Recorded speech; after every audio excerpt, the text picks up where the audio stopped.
प्यारे बच्चों, हम लोगों ने 2022 और 2019 में जो छोटे प्रश्न बने थे, उन प्रश्नों का हल कर चुके हैं। आज 2018 में जो प्रश्न पूछे गए थे, उनके बारे में हम आज चर्चा करेंगे।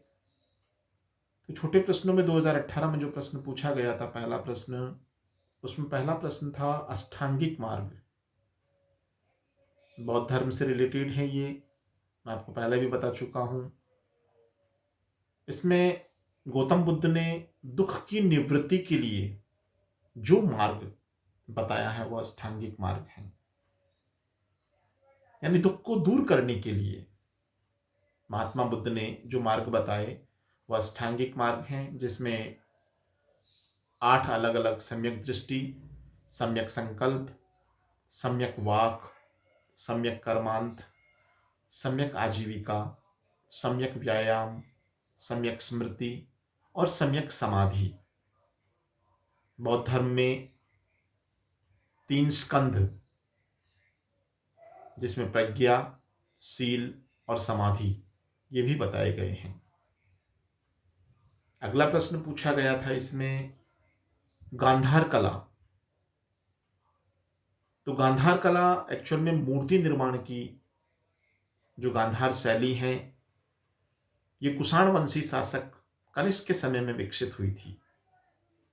कनिष्क कुषाण वंश का महानतम शासक था, जिसके काल में चौथी बौद्ध संगीति का आयोजन कश्मीर के कुंडग्राम में किया गया था।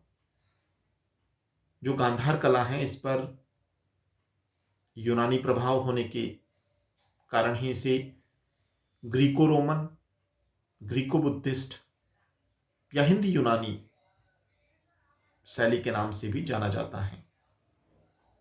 महात्मा बुद्ध की मूर्तियों का जो निर्माण है वो गांधार प्रदेश में होने के कारण इस शैली का नाम गांधार शैली रखा गया। इस कला के जो महत्वपूर्ण केंद्र हैं वह है तक्षशिला, पुरुषपुर। गांधार कला में निर्मित अधिकांश जो मूर्तियां हैं वो स्लेटी पत्थर से निर्मित हुई हैं। इस कला में महात्मा बुद्ध के घुंघराले बाल तथा उनके सर पर जूड़ा बंधा हुआ दिखाई देता है, जो मूल रूप में यूनानी देवता अपोलो के समान लगता है। अगला प्रश्न पूछा गया था, देखो मैं आपको, अगर प्रश्न 2 नंबर का आता है तो भी आप आराम से लिख लोगे, और प्रश्न अगर 5 नंबर का आता है तो भी आप आराम से लिख लोगे। मटेरियल पर्याप्त बताऊंगा, और यदि बड़ा प्रश्न भी आता है तो भी इसमें से पॉइंट आप लेकर के बहुत अच्छा प्रश्न का उत्तर लिख सकते हो। अगला प्रश्न पूछा गया था संगम। देखो मैंने आपको बताया था संगम का मतलब होता था मिलन, मिलना। तो तमिल कवियों का एक संघ या सम्मेलन जो पांड्य शासकों के संरक्षण में संपन्न हुआ था। कुल मिलाकर के 3 संगम हुए थे। जो प्रथम संगम हुआ था उसे मूदल संगम भी कहा जाता है। ये मूलतया पांड्य शासकों के संरक्षण में प्राचीन मदुरई नगर में इसका आयोजन किया गया था। इसकी अध्यक्षता अगस्त्य ऋषि ने की थी। अगस्त्य ऋषि जो अगत्तीय नार, प्राचीनतम तमिल व्याकरण, उसके प्रणेता थी। इसमें कुल सदस्यों की जो संख्या थी वो 549 थी। इसमें 89 पांड्य शासकों के संरक्षण प्राप्त था, और इसमें 4449 लेखों की रचनाएं, जो लेखकों की जो रचनाएं थी वो संकलित की गई थी। प्रथम संगम का वर्तमान में कोई साक्ष्य मौजूद नहीं है। इसका कारण है चूंकि जलमग्न होने के कारण जो प्राचीन मदुरई नगर है वो समुद्र में विलीन हो गया था। इसीलिए इस संगम से रिलेटेड किसी भी प्रकार का कोई ग्रंथ या किसी भी प्रकार की कोई रचना आज मौजूद नहीं है। अगला प्रश्न, इसमें जो संगम है, अगला संगम द्वितीय संगम। द्वितीय संगम जिसे इंडई संगम भी कहा जाता है, ये भी पांड्य शासकों के संरक्षण में हुआ था। ध्यान रहे, तीनों के तीनों ही जो संगम हुए थे वो पांड्य शासकों के संरक्षण में ही हुए थे। ये कपाटपुरम या अलवे में इसका आयोजन हुआ था। इसके संस्थापक अध्यक्ष तो अगस्त्य ऋषि ही थे, लेकिन बाद में उनका जो शिष्य था तोलकाप्पियर, उसने इसकी अध्यक्षता की थी। इसमें सदस्यों की जो संख्या थी वो थी 49, और इसमें 59 पांड्य शासकों ने इस संगम को संरक्षण प्रदान किया था। इसमें 3700 कवियों की रचनाएं संकलित की गई थी। इस संगम का केवल तोलकाप्पियम नामक जो व्याकरण ग्रंथ है, जो कि तोलकाप्पियर के द्वारा लिखा गया था, वही ग्रंथ उपलब्ध है। अब आता है तीसरा संगम, जिसे कूडल संगम भी कहा जाता है। कूडल संगम, तो तृतीय संगम का जो आयोजन हुआ था वो न्यू मदुरई नगर, जो नया मदुरई नगर बसाया गया था, वहां पर तीसरे संगम का आयोजन वही पांड्य शासकों के संरक्षण में हुआ था। और इसकी जो अध्यक्षता है वो नक्कीरर ने की थी। इसमें 449 कवियों की रचनाएं संकलित की गई। इस काल की जो प्रमुख विद्वान थी उनमें इरैनार, कपिलर, परनर, शीतली सत्तनार, ये महत्वपूर्ण विद्वान थे।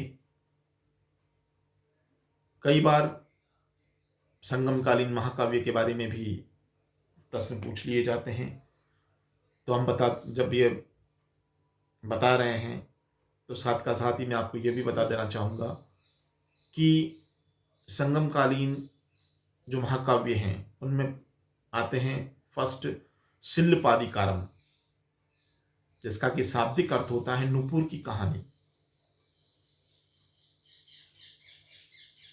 इसकी रचना इलंगो आडिगल ने की थी, जिसका कि भाई चेर शासक सेनगुट्टुवन था। नाम सुना होगा सेनगुट्टुवन का आपने। चेर शासक था जो कि इलंगो आडिगल का भाई था, और इलंगो आडिगल ने शिल्पादिकारम नामक संगमकालीन महाकाव्य की रचना की थी, जिसका कि शाब्दिक अर्थ होता है नुपुर की कहानी। दूसरा संगमकालीन महाकाव्य आता है मणिमेखला। मणिमेखले की रचना की थी बौद्ध अन्न व्यापारी शीतले सत्यनारायण ने। शिल्पादिकारम और मणिमेखले, इन दोनों ही जो तमिल महाकाव्य हैं, इनको तमिल काव्य का इलियड और ओडेसी कहा गया है। इट्स इज मोस्ट इंपॉर्टेंट, ध्यान रहे। तमिल काव्य का इलियड और ओडेसी किसे कहा गया है, तो आपका सीधा सा उत्तर होता है शिल्पादिकारम और मणिमेखले। ये दोनों के दोनों ही जो ग्रंथ हैं ये तमिल काव्य के इलियड और ओडेसी कहलाते हैं। अगला प्रश्न पूछा गया था, जैनिज्म से रिलेटेड था, पंचमहाव्रत। पंचमहाव्रतों के बारे में सभी जानते हो आप। जैन धर्म के पंचमहाव्रत सत्य, अहिंसा, अस्तेय, अपरिग्रह, ब्रह्मचर्य, इन पंच महाव्रतों का जो विधान है एक्चुअल में यह जैन भिक्षुओं के लिए है, और जैन ग्रस्तों के लिए, जो भी जैन ग्रस्त अनुयायी हैं उनके लिए अणुव्रत बताए गए हैं। अगला प्रश्न इसमें पूछा गया था, राजग्रहण मोक्षानुग्रह नीति। ध्यान रहे, बार बार रिपीट होता है ये प्रश्न। राजग्रहण मोक्षानुग्रह नीति एक्चुअल में ये गुप्त शासक समुद्रगुप्त की नीति थी, जो कि मूल रूप में दक्षिणापथ की जो शासक थी उन शासकों के प्रति ये नीति अपनाई गई थी। इस नीति के 3 अंग थे: ग्रहण करना, फिर जीत करके मुक्त करना, फिर तीसरा अनुग्रह या मुक्ति के पश्चात पुनः सम्मिलित करना। तो राजग्रहण मोक्षानुग्रह नीति, समुद्रगुप्त ने इन राजाओं को पराजित किया, फिर इनका राज्य छीना और बाद में अनुग्रह करके पुनः इनको राज्य लौटा दिया। कालिदास के जो ग्रंथ हैं रघुवंशम, उसमें इस प्रकार की जो नीति है, शासकीय नीति, उस नीति को धर्म विजय की संज्ञा दी गई है। अगला प्रश्न पूछा गया था त्रिकोणात्मक संघर्ष, जिसे त्रिराज्य संघर्ष या त्रिपक्षीय संघर्ष भी कहा जाता है। एक्चुअल में हर्षवर्धन की मृत्यु के बाद जब एक लंबे समय तक बहुत बड़े साम्राज्य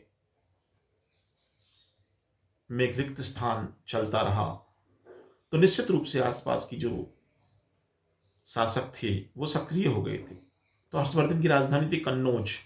तो कन्नौज को प्राप्त करने के लिए यह संघर्ष हुआ था। यह लगभग 200 वर्षों तक चला था।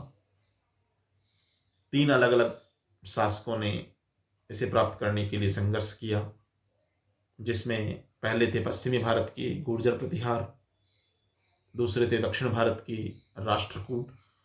यानी दक्षिण भारत की ये पहली शक्ति थी जिसने उत्तर भारत के साम्राज्य को प्राप्त करने के लिए दखल दिया था। इससे पहले किसी भी दक्षिण भारतीय शक्ति ने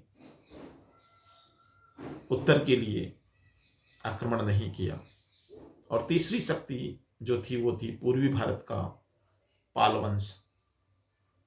इन तीनों के ही बीच में लगभग 200 वर्षों तक संघर्ष चला था। त्रिराज्य संघर्ष की जो मूल जानकारी है, इसके सोर्स हैं जिससे हमें त्रिपक्षीय संघर्ष, त्रिकोणात्मक संघर्ष के बारे में जानकारी मिलती है। उनमें ग्वालियर अभिलेख, भागलपुर ताम्रपत्र लेख, संजन ताम्रपत्र लेख, बड़ौदा अभिलेख,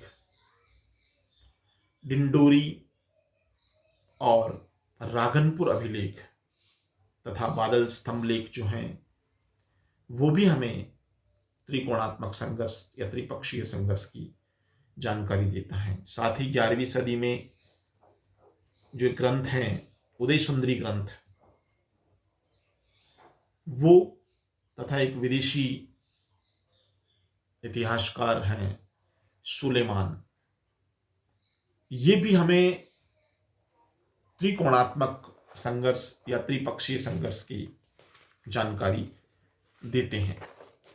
अगला प्रश्न जो पूछा गया था वो प्रश्न था शुंग कौन थे। शुंगों के बारे में है, तो ध्यान रहे अंतिम मौर्य नरेश वृहद्रथ की हत्या करके, उसकी हत्या उसके सेनापति ने की थी। पुष्यमित्र शुंग ने शुंग वंश की नींव डाली थी 187 बीसी के अंदर, 187 बीसी में।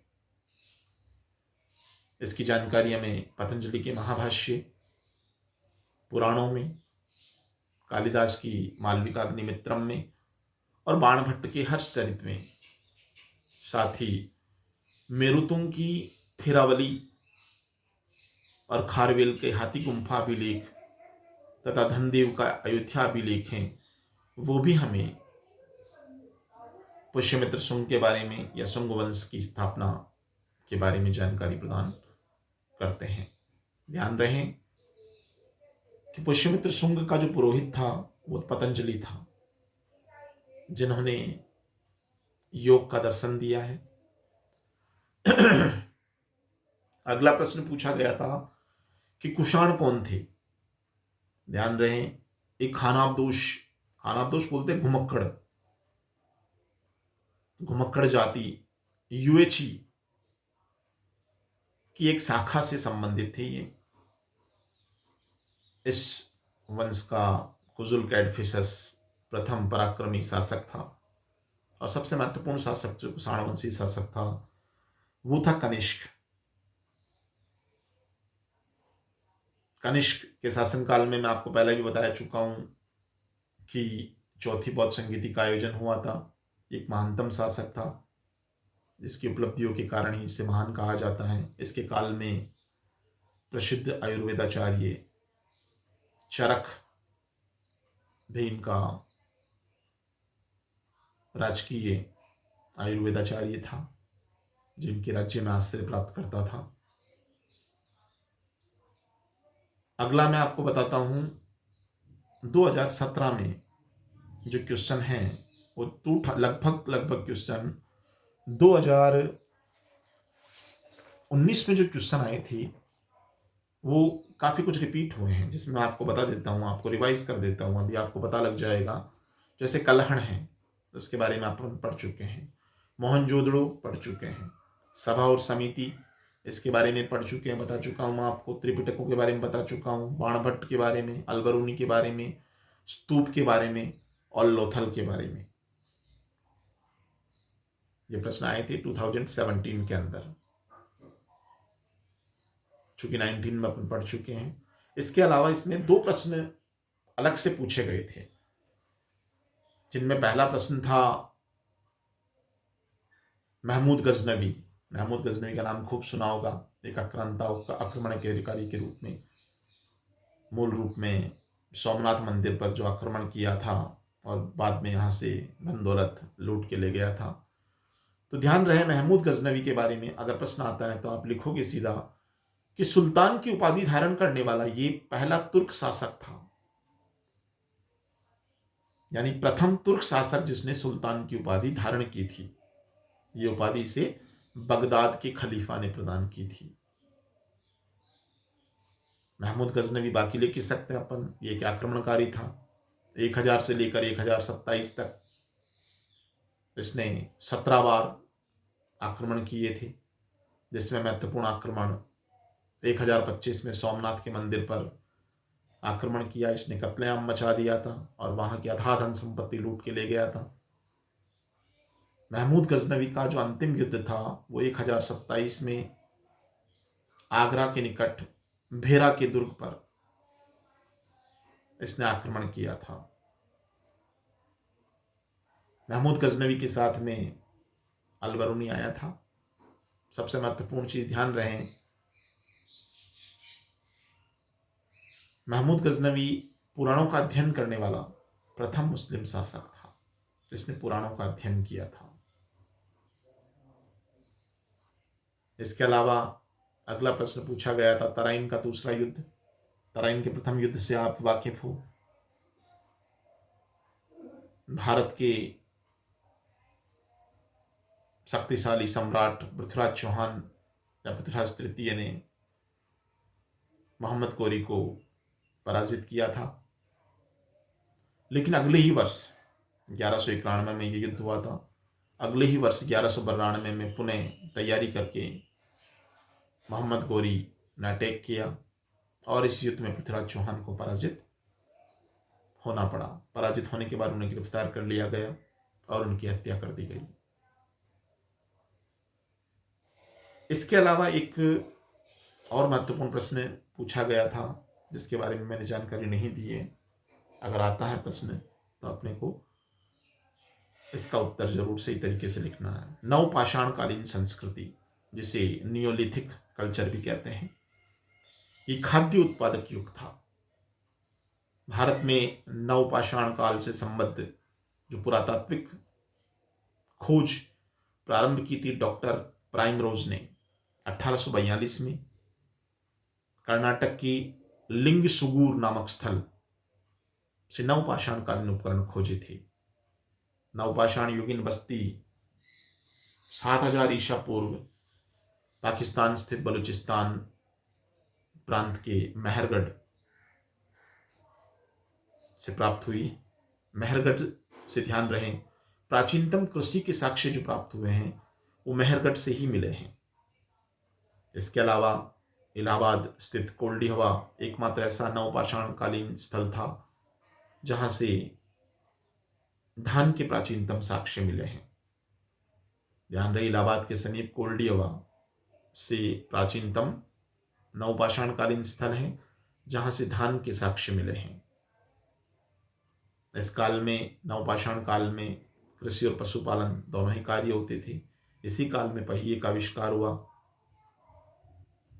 इसके अलावा नवपाषाण कालीन महत्वपूर्ण स्थलों में बुर्ज होम जो कि कश्मीर में है, गुफ कराल, कोल्डिहवा, मेहरगढ़ आदि महत्वपूर्ण नवपाषाण कालीन स्थल हैं। एक प्रश्न और जो पूछ लिया गया था उसमें आसान सा है, वेदों को श्रुति और अपौरुषेय क्यों कहा गया है?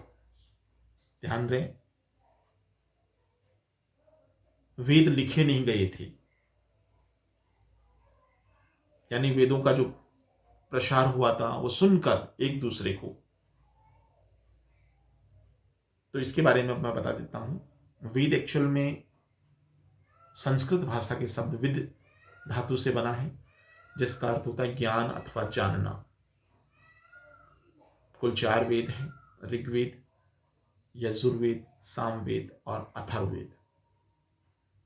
वेद मनुष्य की रचना नहीं है, इसीलिए इसे अपौरुषेय कहा गया है। मानव की कृति नहीं है। कहा गया है कि इसकी रचना ईश्वर ने की है, वेदों की रचना। ये मंत्र दृष्टा ऋषियों द्वारा प्रणीत हैं। इनमें भिन्न भिन्न ऋषियों के द्वारा रचित मंत्रों का संकलन है। इसी कारण इसे संहिता भी कहा जाता है। प्रारंभ में वेदों को लेखबद्ध नहीं किया गया था। उनका अध्ययन अध्यापन एक पीढ़ी से दूसरी पीढ़ी में सुनाकर ही प्रसारित किया गया था। इसी कारण इन्हें श्रुति भी कहा जाता है। तो वेदों को श्रुति और अपौरुषेय इसीलिए कहा जाता है। अगला प्रश्न पूछा गया था इसमें, अष्टांग हृदय तो 6ठी शताब्दी में भारत के जो गुप्त काल में हुए थे आयुर्वेदाचार्य वाग्भट्ट,